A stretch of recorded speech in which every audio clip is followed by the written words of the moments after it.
Good morning. There we are. We're going to be doing our gathering song once through as a call and response, and then the second time through all together. And I believe the words are right up there. There is a love holding us. There is a love holding us. There is a love holding all that we love. There is a love holding all that we love. There is a love holding all. There is a love holding all. We rest in this love. We rest in this love. There is a love holding us. There is a love holding all that we love. There is a love holding all. We rest in this love.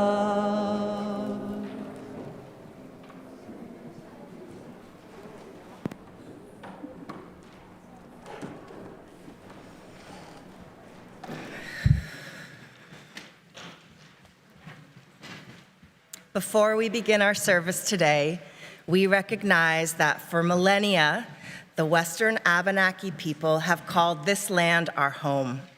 They have loved and cared for this land, and we now have the privilege of gathering here as a religious community. Let us honor that legacy by choosing to be good stewards of this land for as long as we walk, crawl, or roll upon it. Good morning. Good morning.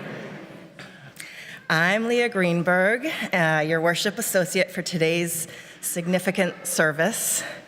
On behalf of the entire worship team, I extend an enthusiastic, deep, warm, hot, loving welcome. Welcome to this congregation, which for almost 160 years has been a sanctuary for those seeking spiritual sustenance as well as peace and justice in this world. Welcome to this community that affirms the worth and dignity of every person and the interdependence we share with all existence. And if you are a newcomer or guest joining us for worship today, welcome.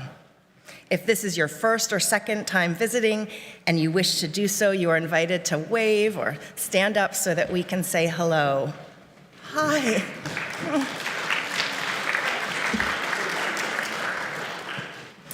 We're so glad you're here and invite you to fill out a welcome form after the service down in the vestry at the hospitality table so that we can stay connected with you. And now we can all join in the welcoming by turning to our neighbors and sharing a few words of greeting. Thank you all.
Thank you all. Yes, yes. Hugs and love can continue downstairs. Thank you. Keep them going after services. For coffee hour, keep those love hugs going. And please know that we have hearing assist devices available at the table in the rear of the sanctuary for those who shall need them, and you can also listen and watch the service downstairs in the fireplace room if you should need to leave the sanctuary at any time. And now, let us take a deep breath, make sure our cell phones are silenced, and enter more deeply into our time of worship with the prelude.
We gather this morning in the truth of this day and in the truth of who we are.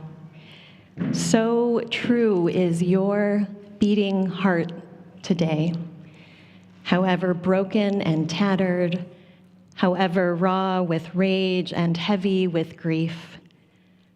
So true is your abiding spirit today, however worn and weary, however filled with yearning and aching for comfort.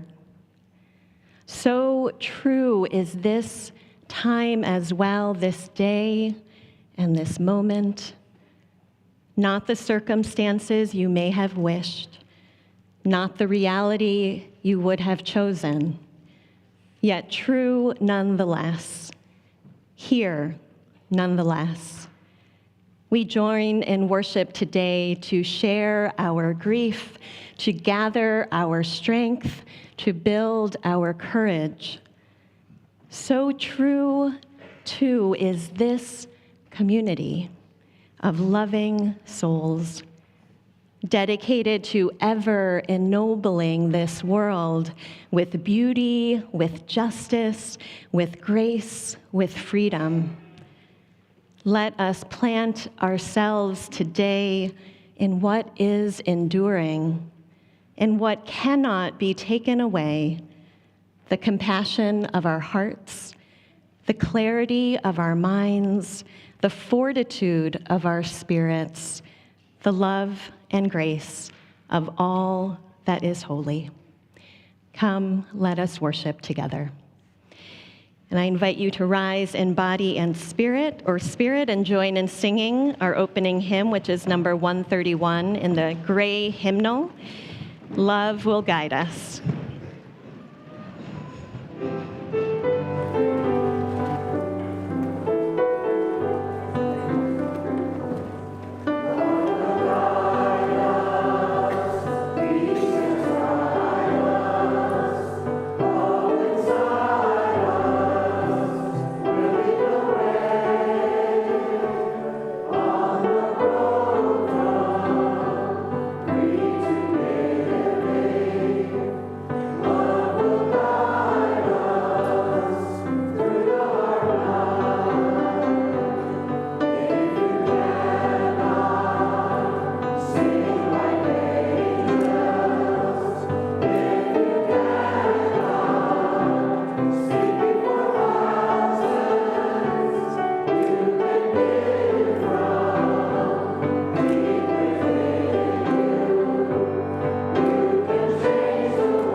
Let us now light the chalice, a symbol of our Unitarian Universalist faith.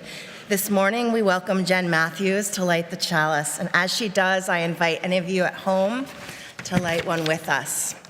The Reverend Michael Tino writes, "The flaming chalice was first used by the Unitarian Service Committee as a symbol of life-saving refuge for people fleeing persecution in Europe. As we light this chalice, we invoke the love that called people to put their lives at risk to save others. May we be vessels of life-saving welcome." Please join me in saying our congregational covenant. It's misprinted. We'll say our affirmation. We will say our affirmation instead. Love is The doctrine of this church. The quest for truth is its sacrament, and service is its prayer. To dwell in peace, to seek knowledge in freedom, to serve human need, to the end of each souls shall grow into harmony with the divine. Thus do we covenant.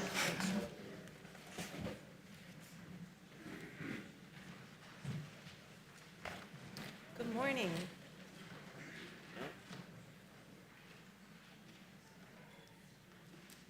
Good morning.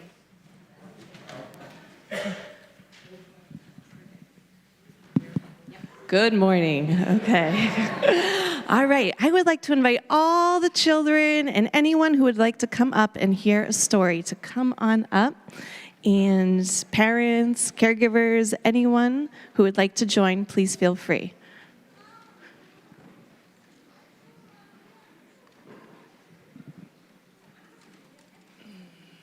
So it will be at the end. At the end, yeah. All 11.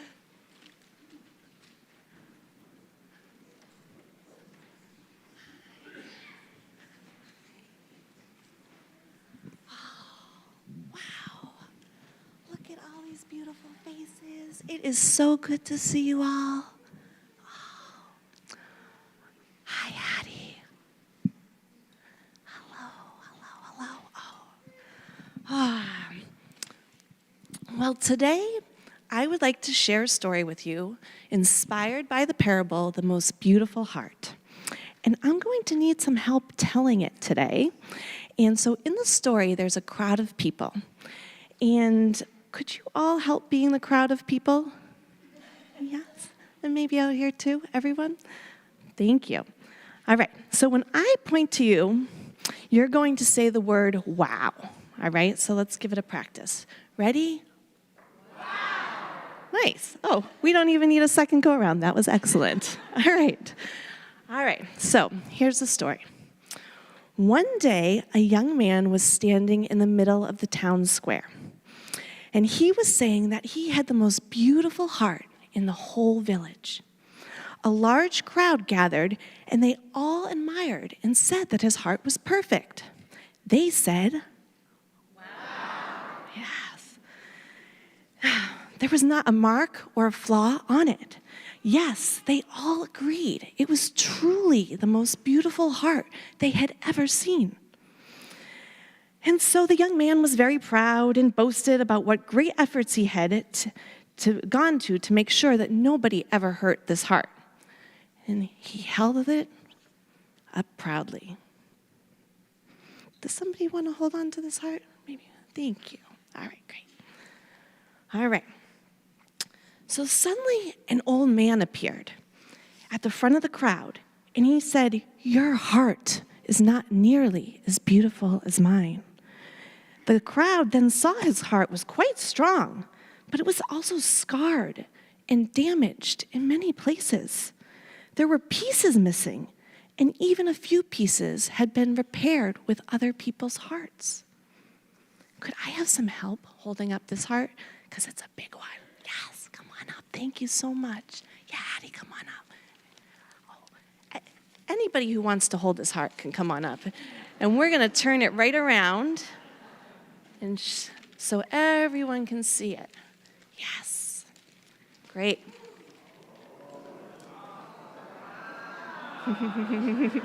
Nice. So the young man then laughed and said, "You must be joking. My heart is perfect, and that one is a mess of tears and scars." "Well, yes," said the old man. "Yours is perfect looking, but I would never trade with you." Then he explained that the scars and the tears were because he opened his heart to life. He said he often gives a piece of his heart to someone, and then they give him a piece back. When he felt fear, sadness, and anger, he explained he didn't close his heart. And so new spaces were created for more love and more compassion to shine through. He said how he could feel that his heart and his whole life were connected to everything else. And he knew he belonged to other people, the earth, and to love. "The pieces don't quite fit," he said, "but the rough edges, the scars, the tears, they reflect all the times I believed in love." And the crowd said, "Nice." At that moment, the young man realized how protecting his heart day and night kept him away from everyone else. The old man and the young man then hugged. Afterward, the young man walked away, and he noticed a flaw in his perfect heart. He then began to cry tears of joy because he knew they belonged to each other. Yeah. So now his heart was an imperfect heart, but it was truly beautiful. All right, thank you, everyone. Let's see. Can we put this big heart over here? Let's see if we can get it to stand up on here. Yeah, thank you.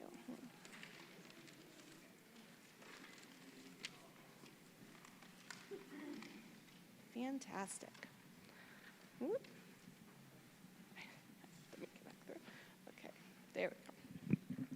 So, does anybody have any idea what this story is about or what a lesson might be from it? Yeah, Hattie.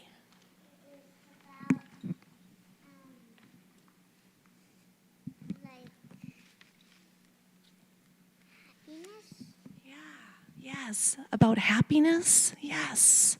Yeah. Yeah, Adeline. That nobody's heart is perfect than anybody's heart. Nobody's heart is more perfect than anybody else's heart. Yeah. Yeah. So, yes, this story teaches us that something important that many faiths and wise people have told us, how important it is to have an open heart. We can keep our hearts closed, like the young man, and feel scared or alone, or we can keep our hearts wide open, like a flower. And even when we're hurt, sad, angry, joyful, or just being silly, we can keep that heart open.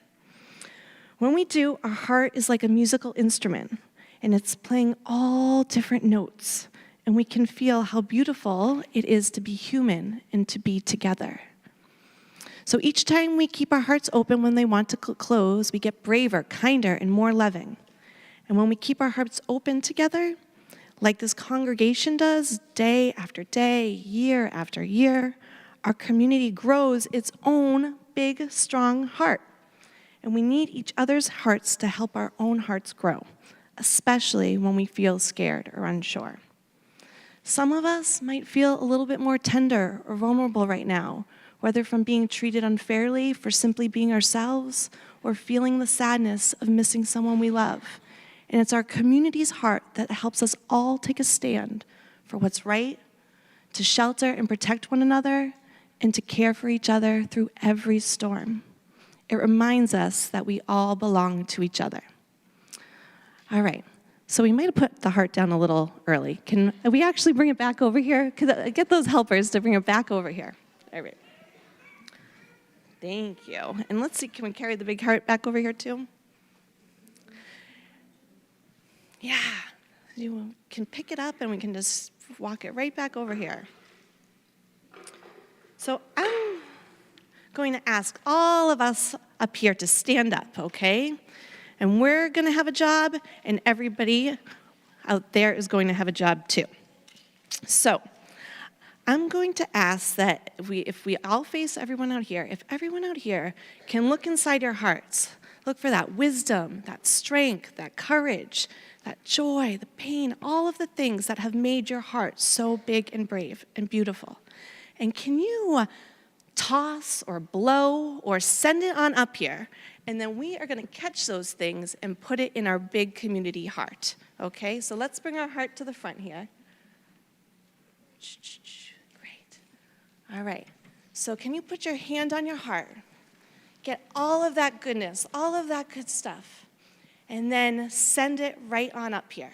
And we're going to catch it and put it in the big, big community heart. Amazing. Thank you. All right. So now, kiddos, it is your turn to take a little piece of this heart with you today. So on here, you'll see lots of little things that you might be able to take off. We have some bracelets and pipe cleaners and some sparkly hearts. So if you would like to take something off, and I can get the bracelets down for anyone who wants a bracelet, you could take the flower, anything in this. Yep, yeah, there you go, amazing. All right. Yeah. So we have lots of bracelets over here. Let's lay it on the floor a little bit, thank you.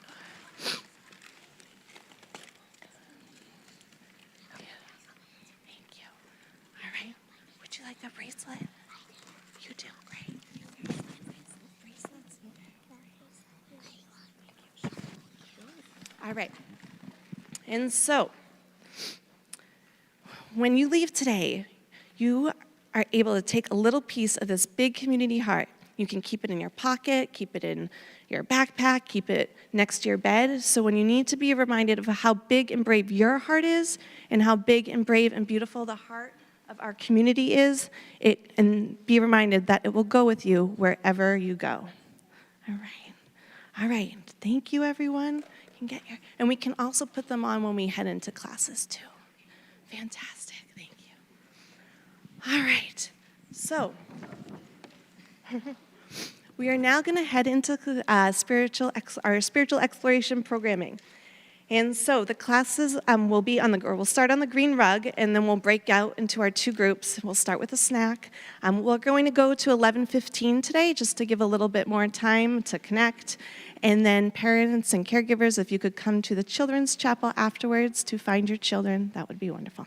Thank you. Let's sing the children out as they go.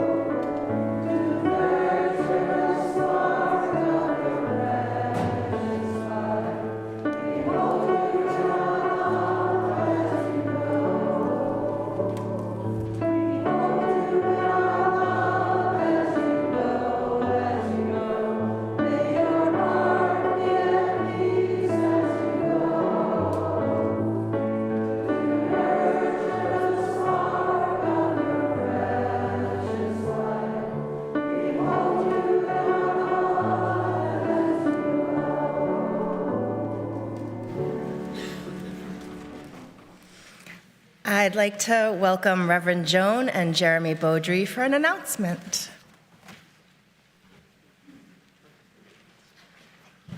Good morning, everyone.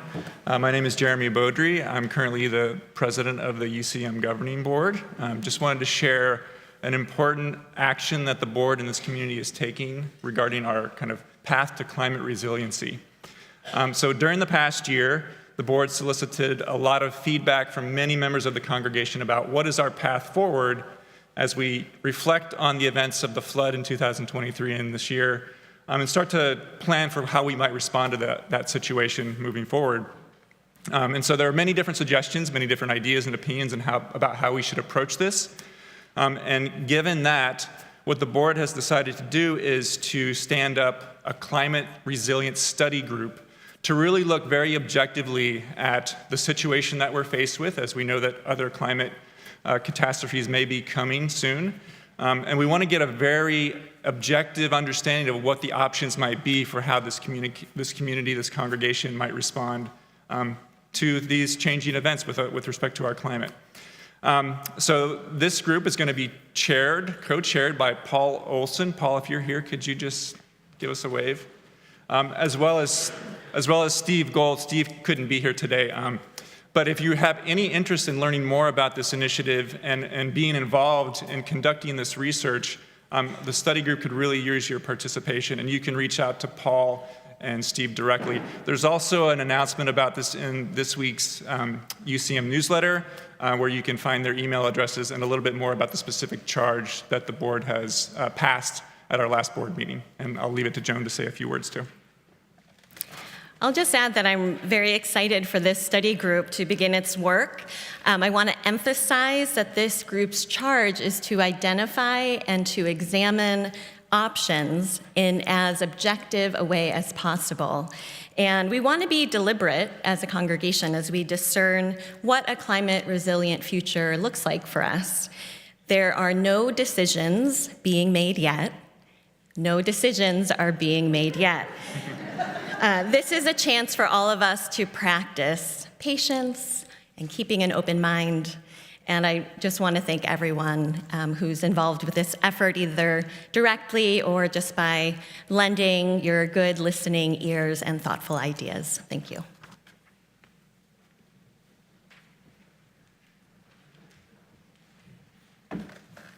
There are many ways to get involved in this wonderful community beyond Sunday services. In fact, today, immediately after service, the General Assembly delegates who will be sharing their reflections this morning later will be available for more of a conversation about what it was like at the General Assembly. And then at 11:45, all are welcome to gather as Joan leads us in a community conversation about how we're feeling in this post-election process. So that's at 11:45 in the vestry. And as always, we invite you to check the e-news, which comes out every Friday, for more information about ways to get involved. And another meaningful way to be involved is through the spiritual act of giving. Our gifts freely given help us practice Unitarian Universalism within and beyond our congregation. And each month through the UCM Pouch program, we choose a new community organization aligned with our values. And November's community pouch recipient is Just Basics, which provides people experiencing food and resource insecurity here in Montpelier with various resources, including a new drop-in space to develop resiliency and resources for those in need right here in Montpelier. Half of our cash offerings will go to that community pouch recipient, and the other half will support the mission and ministry of this congregation. And if you haven't already, you can find the offering pouches at the ends of the pews and pass them towards the center aisle. And we're so grateful to each and every one of you for your generosity in its many forms. Your gifts can now be received. Thank you.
I invite you to join me in this time of meditation and prayer.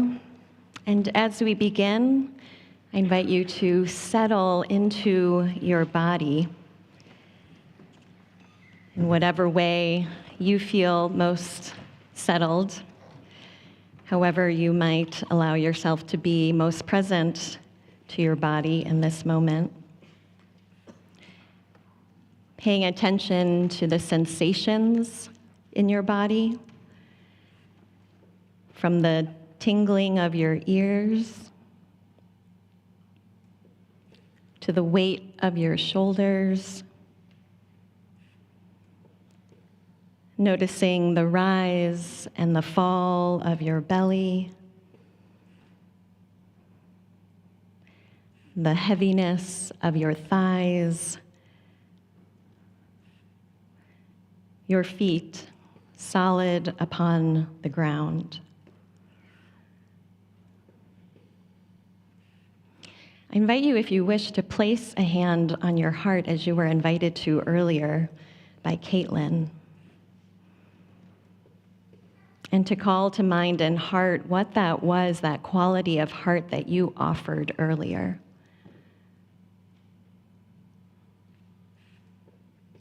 Was it your wisdom? Was it your gratitude? Was it your commitment? Whatever it was, noticing that quality of heart now. And also noticing that in this moment, you are not alone, but connected to others through the sound of my voice, the breathing of the person seated next to you, the spirit and energy present in this room. All around us in the sanctuary today are prayers of the congregation written on stones last Sunday, sitting upon the windowsills. These prayers for peace, for hope, for compassion, for safety, are present with us now.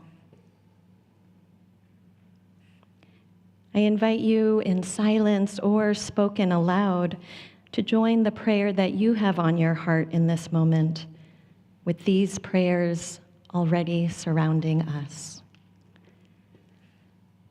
I pray for courage, for safety, for persistence, for peace.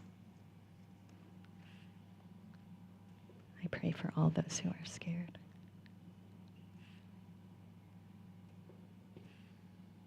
May these prayers be held in the love of the divine and in the love of this community. And let us join in a time of quiet meditation together.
This is Praise Song for the Day by Elizabeth Alexander. Each day we go about our business, walking past each other, catching each other's eyes or not, about to speak or speaking. All about us is noise. All about us is noise and bramble, thorn and din, each one of our ancestors on our tongues. Someone is stitching up a hem, darning a hole in a uniform, patching a tire, repairing the things in need of repair. Someone is trying to make music somewhere with a pair of wooden spoons on an oil drum, with cello, boombox, harmonica, voice. A woman and her son wait for the bus. A farmer considers the changing sky. A teacher says, "Take out your pencils, begin." We encounter each other in words, words spiny or smooth, whispered or declaimed, words to consider, reconsider. We cross dirt roads and highways that mark the will of someone and then others who said, "I need to see what's on the other side. I know there's something better down the road. We need to find a place where we are safe.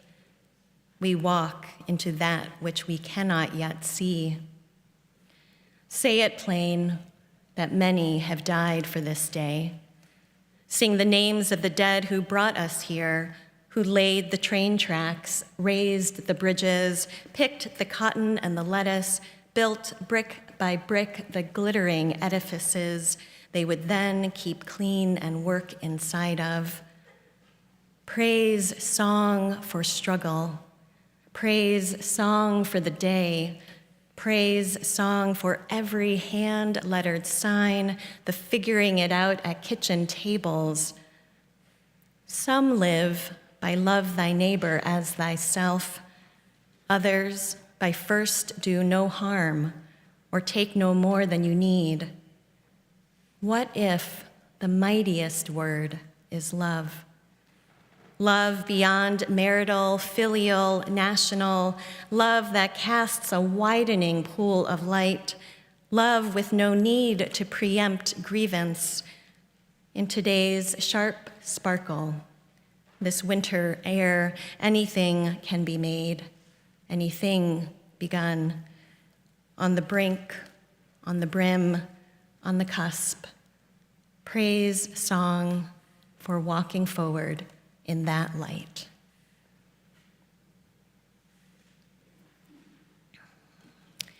In June of this year, thousands of Unitarian Universalists came together for the annual gathering of our denomination, at once a time for spiritual inspiration and the annual business meeting, all rolled into one. At this particular meeting, delegates from the over 1,000 UU member congregations of the association gathered as one assembly to vote on a number of consequential items. And one of these was the ratification of revisions to the foundational statement of our shared covenant. The revisions that were adopted articulate the values and the covenant of our association. They claim love as the power that holds us together and as the center of our shared values of interdependence, pluralism, justice, transformation, generosity, and equity. As we process the momentous events of the past week, and prepare to move forward, these UU values can serve as a guide. We will now hear brief reflections from 3 of the 5 delegates who represented UCM at the General Assembly, Judith Hines, Jim Finney, and Elaine Ball. And if you 3 would please come forward.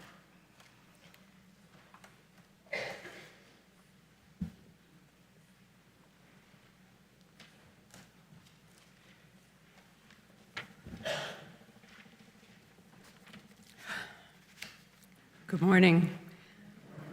It's always awesome to stand up here and look out and see all your faces, my family.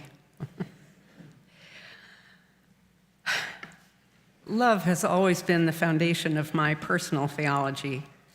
I suppose it started when I learned to sing Jesus Loves Me in congregational Sunday school around age 5 or 6.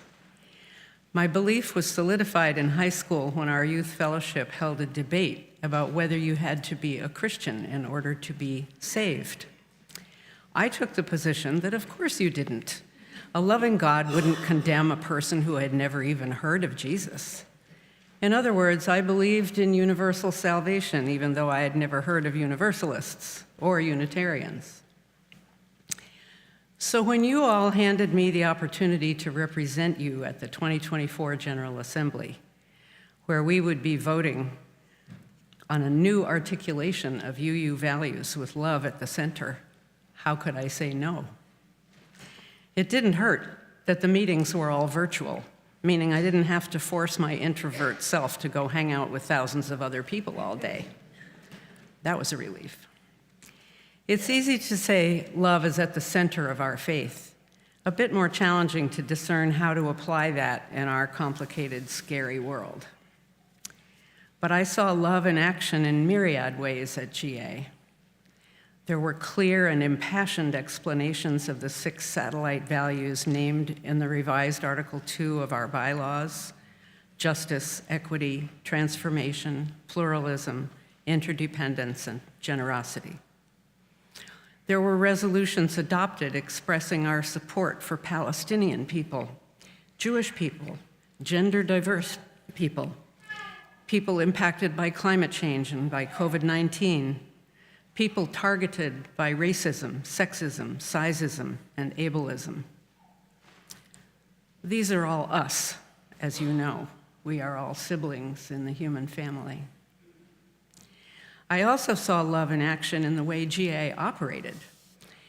In the gentle but firm way the speaking guidelines were enforced, and in the carefully conscious opportunities for folks to get together after hours in cohort meetings and support groups, where we could process the new thoughts and feelings brought up by the day's assemblies. I felt our local love when I chatted or Zoomed with Reverend Joan and my fellow delegates, Elaine, Jim, Jen, and Ginny, as well as Steve, the delegate from the Washington UU Church. I was revitalized by realizing how many of us there are, over 2,500 delegates from UU churches all over the continent. We are a movement, and we are not going away. We may or may not be able to love a particular individual, but we can surely continue to do the work of love. We are called to continue to work for justice, equity, transformation, pluralism, interdependence, and generosity. GA gave me the strength to keep doing the work, and I'm grateful to all of you for letting me cast your vote for love. Thank you.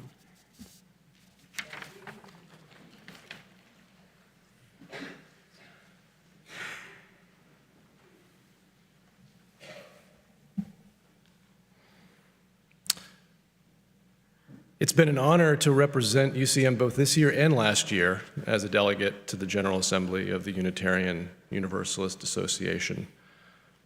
My interest was originally piqued during conversations with Steve Finner at coffee hour, and I'm grateful for his nudge, and I'm glad I followed through on his hearty encouragement to serve as a delegate.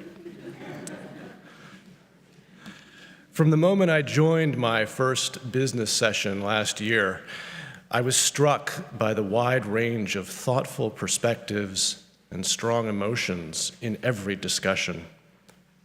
I also quickly realized the extent to which the tempest of deliberations over Article 2 had been brewing in the years and months leading up to GA. The whole experience was eye-opening and captivating. The stakes felt especially high this year, with lots of feedback for and against several proposed amendments to the language, followed by up or down votes on those amendments, and then lots of feedback for and against the entire revision itself, followed again by the final vote on whether or not to adopt the revision. So, what's the big deal, you might ask? Well, as Reverend Joan said earlier, Article 2 of the UUA bylaws includes its principles and purposes as the foundation of all the work of UUA, its member congregations, and its covenanted communities. Here are 3 fun facts. The UUA bylaws actually mandate that Article 2 be reviewed every 15 years. Article 2 has been revised numerous times over the history of the UUA, and the last wholesale revision before this year happened in 1987. I'm grateful to be part of a community that regularly re-examines its values and constantly seeks ways in which to put those values into action. I'd like to offer a brief reflection on the value of pluralism. The text of Article 2 includes these 3 sentences about pluralism. We celebrate that we are all sacred beings, diverse in culture, experience, and theology. We covenant to learn from one another in our free and responsible search for truth and meaning. And we embrace our differences and commonalities with love, curiosity, and respect.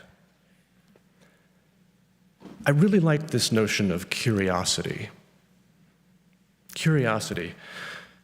Being curious is, among other things, a state of anticipation, of being about to do something. When I'm curious, and I'm fortunate enough to have time to follow where it leads, I'm compelled to explore and hopefully discover something I didn't know before. I'm on the cusp of learning, and I'm excited. Now, going back to that 3rd sentence about pluralism, we embrace our differences and commonalities with love, curiosity, and respect.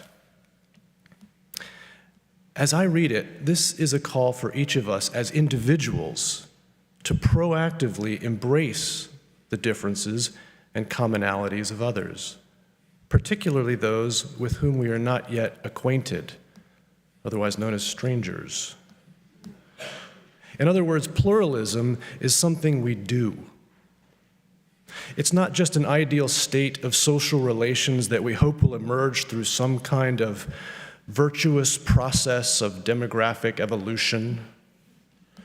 On the contrary, this statement speaks to the individual agency and responsibility each of us has to support the manifestation of pluralism, to invoke it at the moment of encounter. Every time I meet someone new, I have a choice to make.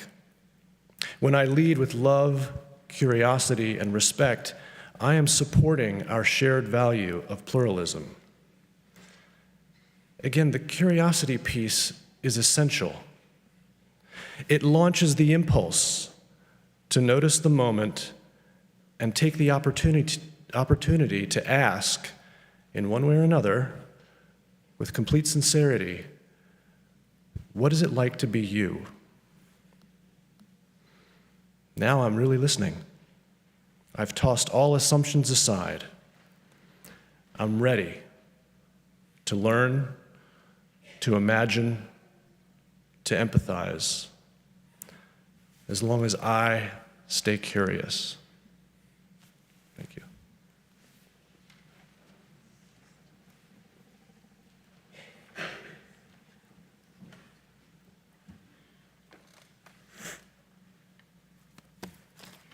There are times in our lives, and in the lives of all beings, when transformation hurts. It takes hours, even days, for a chick to fully break through an egg. Transformation rarely happens in a day.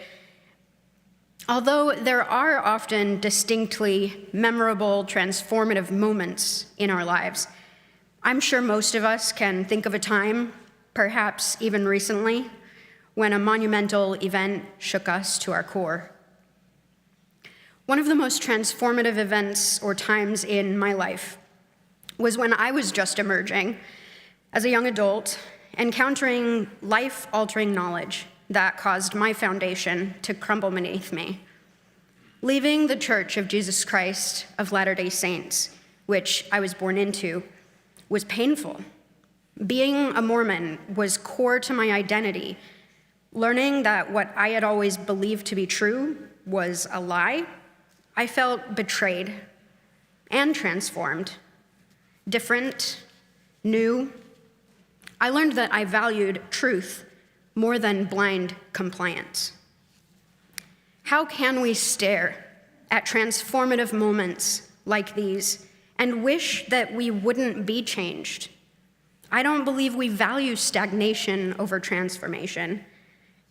We say we actively strive for transformative justice and that we believe in the power of love to transform ourselves and the world around us. So we have to be willing to transform, to allow new information and monumental events to transform us. What will we do differently together? None of us can transform alone. A mother hen listens for the cries of her chick and turns the egg so it can be safe and warm while it works on breaking through. Librarians pointed me toward books on world religions while I searched for what I believed. People right here, sitting next to you, will offer you a hand or a shoulder as you also offer comfort and healing to others. We aren't alone. We have as much to give as we need to receive. We can transform ourselves, our community, and we will always be transforming anyway. This is the way life works. And as Unitarian Universalists, we believe, to quote our newly passed Article 2, Purposes and Covenant, in, quote, transformation. We adapt to the changing world. We covenant to collectively transform and grow spiritually and ethically. Openness to change is fundamental to our Unitarian and Universalist heritages, never complete and never perfect.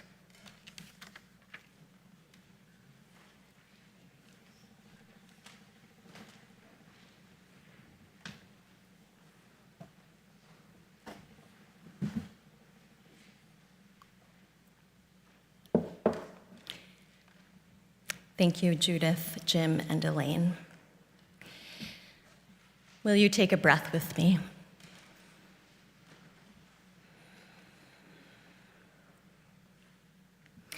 My homily this morning seeks to build on these wonderful reflections and speak right to this moment.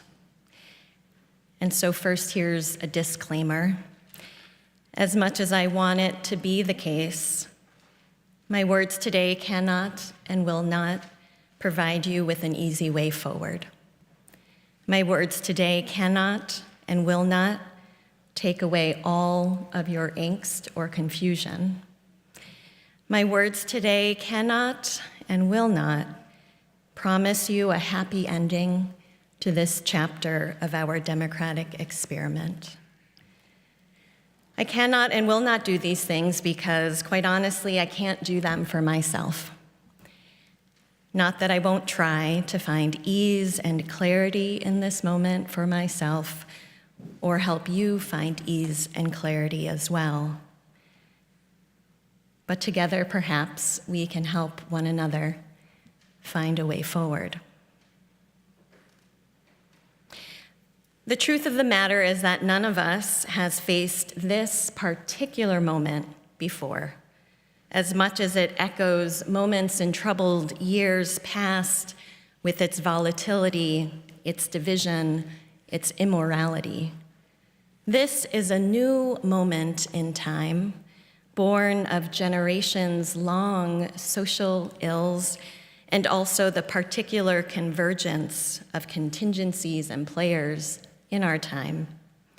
This is a new moment because never before and never after will this particular constellation of human beings as we are now exist. We are forever dying and being born. This constellation that includes me and you and you and you and you. This moment also echoes moments in the lives of many of our ancestors who faced repressive governments on this continent and afar. Humans before us have been somewhere like here before. Upon the fields and hills and vales of this very land, people have been beaten, bloodied, hosed down, silenced, censored, interned. And people have endured, risen up, and continued on the long arc toward justice.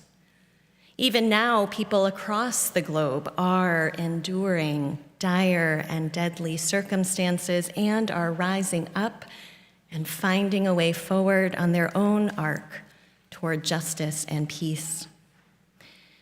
And now this moment in this place is ours to reckon with. A message from our UUA leadership this past week put it plainly. Quote, the religious and political right's decades-long strategy to sow fear and division and pit our communities against one another prevailed on the electoral landscape. This is an unescapable reality. The fear and worry felt in this sanctuary and in living rooms, doctors' offices, classrooms across the country is heavy. At the same time, and quite paradoxically, voters in multiple states chose to protect women's agency and autonomy by restoring abortion rights. Voters also insisted on the dignity and just treatment of workers and passed ballot initiatives to raise the minimum wage and require paid sick leave. Wins that were made possible by the persistent organizing of ordinary people, including many Unitarian Universalists. And strides are being made towards greater representation of the diversity of our country within our elected officials, with the first transgender individual being elected to Congress from the state of Delaware, the first Korean American elected to the Senate from the state of New Jersey, and the new US Senate will for the first time include 2 Black women serving simultaneously. As the somatic teacher, trauma therapist, and writer Resmaa Menakem puts it, this is a time of great peril and great possibility. In this perilous moment of heartache, we can touch into what and who we love and put this love at the center. The grief, the fear, the disappointment, the anger, they all come from a place of deep, deep love. The part of you that loves the friend who didn't vote the way you did, that loves your trans child, that loves your chronically ill wife, that even loves this country, its lakes and rivers, meadows and forests, and the part of you that loves yourself. As the poet Elizabeth Alexander asks, what if the mightiest word is love? This love must be our guide as we resolve to keep possibility alive. Our UUA leaders shared the following in their message to us as well. Perhaps the greatest gift of belonging to the rooted, dynamic, living tradition of Unitarian Universalism is knowing in our bones that we are both the inheritors of a complex and powerful historical legacy and the stewards of a future yet to be imagined. Today, as it has always been, the unwavering love at the center of our faith is our greatest balm, our strongest shield, and our fiercest power. That animating core of love will both demand our rigorous action and offer us the wellspring of hope and courage that will equip us for the work in the times ahead. It is this love that will lead us towards pathways of survival and allyship in the days ahead. We will need an unrelenting love because in the work of advancing peace and justice in the world, we can expect that it will get a lot harder. Our natural world and already chaotic climate will likely be under increased threat. Immigrants, refugees, and asylum seekers will likely face harsher treatment and greater restrictions. Trans, non-binary, and LGBTQ folks will likely encounter more targeted vitriol and curtailing of freedoms. Those whose lives depend on the social safety net for healthcare or food assistance will likely face diminished care and lack of access to life-sustaining necessities. The harm coming to our communities will be great. And as Rebecca Solnit says, the fact that we cannot save everything does not mean we cannot save anything, and everything we can save is worth saving.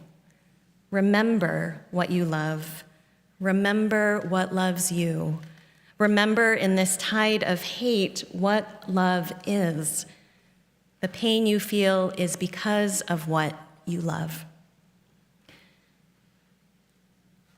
And let us remember a deeper truth about this moment, an ever-abiding truth. Neither the name on the desk on the Oval Office nor the party that holds more seats in Congress can change this. You are each beloved, a precious being of this universe. This cannot be taken away.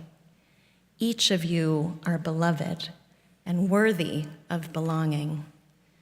Nothing and no one can change that. In the days to come, we must keep our hearts open, tender, and courageous. We must lean on one another when our resolve falters and when our confusion grows. We must partner with one another in providing sanctuary and refuge, in keeping an engaged civic life alive, in creating and crossing bridges of belonging to those who today we might see as foes. Our brave hearts will be needed to keep democratic practices alive, to care for one another, to stay the course of claiming a future on this fragile planet Earth for generations to come.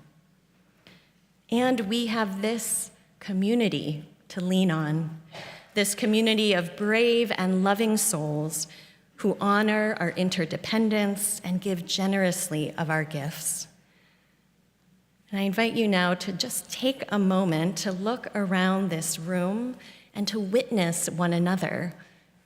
Really, take a moment. I want to see some turning. You who have shown up for yourself and for this community, these are the people you will continue to look to for support, to offer a helping hand. These are the people who will remind you of what is most important and how we can be our best selves. In the days to come, there will be time yet to create beauty, to delight in one another's company, to turn one's face toward the sun, to admire the glimmering water and the night sky. We must fall in love with the world again and again, and with open hearts and clear minds, face the day we have been given. In the words of Octavia Butler, so be it, see to it. I invite you to join in our closing hymn now, which is number 95 in the gray hymnal, There is More Love Somewhere. Please rise in body or spirit.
As we close our service, we extinguish our chalice and carry with it its flame of truth, the warmth of community, and the spark of hope into the days and weeks ahead.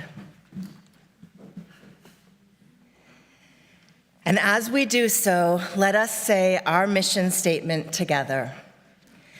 We welcome all as we build a loving community to nurture each person's spiritual journey, serve human need, and protect the earth, our home. May you go from here knowing yourself beloved. May you go from here with an ever deepening love in your heart. May you go from here ready to sow the seeds of peace and grow the roots of justice. And we conclude our service with the postlude.